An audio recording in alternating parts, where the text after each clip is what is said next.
নেই বসতবাড়ি, নেই পরিবার পরিজন, একাকী নিঃসঙ্গ জীবনযাপন করতে অভ্যস্ত। হয়তো দুমুঠো খাবারের ব্যবস্থা হলেও সামাজিকভাবে উৎসব আনন্দ থেকে বহু যোজন দূরে সরে যায়। সেই রূপ মানুষদের মধ্যে আনন্দ ফিরিয়ে দেওয়ার লক্ষ্যে এক অভিনব উদ্যোগ নিলেন সিউড়ির বাসিন্দা এক সমাজকর্মী দম্পতি। সিউড়ি শহরের বাসিন্দা প্রিয়নীল পাল পেশায় একজন মনোবিদ এবং সুস্মিতা দত্ত পেশায় নার্সিং কর্মী। তারা তাদের বিবাহের পূর্বে আংটি বদলের অনুষ্ঠানটি আয়োজন করলেন সিউড়ি শহরের বৃদ্ধা এবং অসহায়দের আবাসিক হিসেবে পরিচিত সুনীতি চট্টরাজ অনিকেত আবাসিকের মধ্যে। বাড়িতে যেরকম আনন্দ বিনোদনের মাধ্যমে দিনটি পালন করা হয়, সেভাবেই আংটি বদলের অনুষ্ঠানটি করেন এক নতুন আঙ্গিকে। ছিল আমন্ত্রণ পর্ব থেকে শুরু করে আবাসিক সাজানো, খানাপিনা ইত্যাদি। এদিন আবাসিকে বসবাসকারী বৃদ্ধ বৃদ্ধারা নবদম্পতিকে আশীর্বাদ করেন, পাশাপাশি মন প্রাণ খুলে সবাই আনন্দ উপভোগ করেন। উদ্যোক্তাদের তরফে প্রিয়নীল পাল জানান, আমি নিজে একজন সমাজকর্মী, বিগত 12 বছর ধরে বিভিন্ন ধরনের সামাজিক কাজকর্মে যুক্ত। বরাবর আমরা বিশেষ দিনে বিশেষ কাজ করতে সকলের কাছে অনুরোধ করি।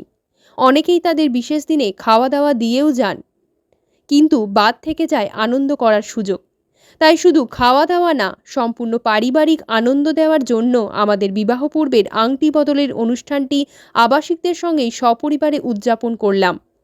আবাসনের কর্মী মনোজ জানান, অনেকেই অনুষ্ঠানের বেঁচে যাওয়া খাবার দিয়ে যান, অনেকেই কোনো উপলক্ষে হিসেবেও খাবার প্যাকিং করে দিয়ে যান, কিন্তু তবুও আবাসিকদের মনে একটা খারাপ লাগা থেকেই যায়, কারণ তারা সেই পারিবারিক আনন্দের বা আয়োজনের অংশ হতে পারেন না। এমন অবস্থায় তাদেরকে নিয়েই একটি ঘরোয়া অনুষ্ঠানের আয়োজন করাটা সত্যি অভিনব। আবাসিকরা মন থেকে খুবই আনন্দিত। আজকে সিউড়ি পৌরসভা দ্বারা পরিচালিত সুনীতি চট্টরাজ অনিকেত যে আবাসিক আছে, যেখানে গৃহহীনরা বসবাস করে, আমরা দীর্ঘদিন ধরে এই হোমের সাথে যুক্ত। আমরা সবসময় বলি যে বিশেষ দিনে বিশেষ কাজ করতে। তো আমার আজকে বিবাহ পূর্ববর্তী যে রিং সেরিমনি বা আংটি বদল বা আশীর্বাদের যে অনুষ্ঠানটি থাকে, সেটি সম্পূর্ণ আমরা এই আবাসিকে আয়োজন করেছিলাম। আয়োজন করানোর উদ্দেশ্য কিন্তু শুধু খাবার খাওয়ানো ছিল না। আজকে উদ্দেশ্য ছিল যে তারা যেহেতু পরিবার থেকে দূরে থাকে, তাদের ঘর বাড়ির লোকজনদের সাথে দূরে থাকে, তাই তাদের যে পারিবারিক আনন্দ সেটা থেকে তারা দূরে থাকে। তো সেই আনন্দটা, সেই পারিবারিক আমেজটা যাতে তাদের দিতে পারি, তাই জন্য সম্পূর্ণ আয়োজন, যেমনভাবে আমরা বাড়িতে কোনো বিবাহ অনুষ্ঠান আয়োজন করি, সেই সম্পূর্ণ আয়োজন আমরা এই আবাসিকেই করেছিলাম। খাওয়া দাওয়ার ব্যবস্থা থেকে শুরু করে সমস্ত রিচুয়ালস আমরা এখানেই পালন করলাম এবং আবাসিকদের সবার দ্বারা আমরা আশীর্বাদ নিলাম যাতে আমরা আমাদের আগামী জীবন ভালো করে শুরু করতে পারি।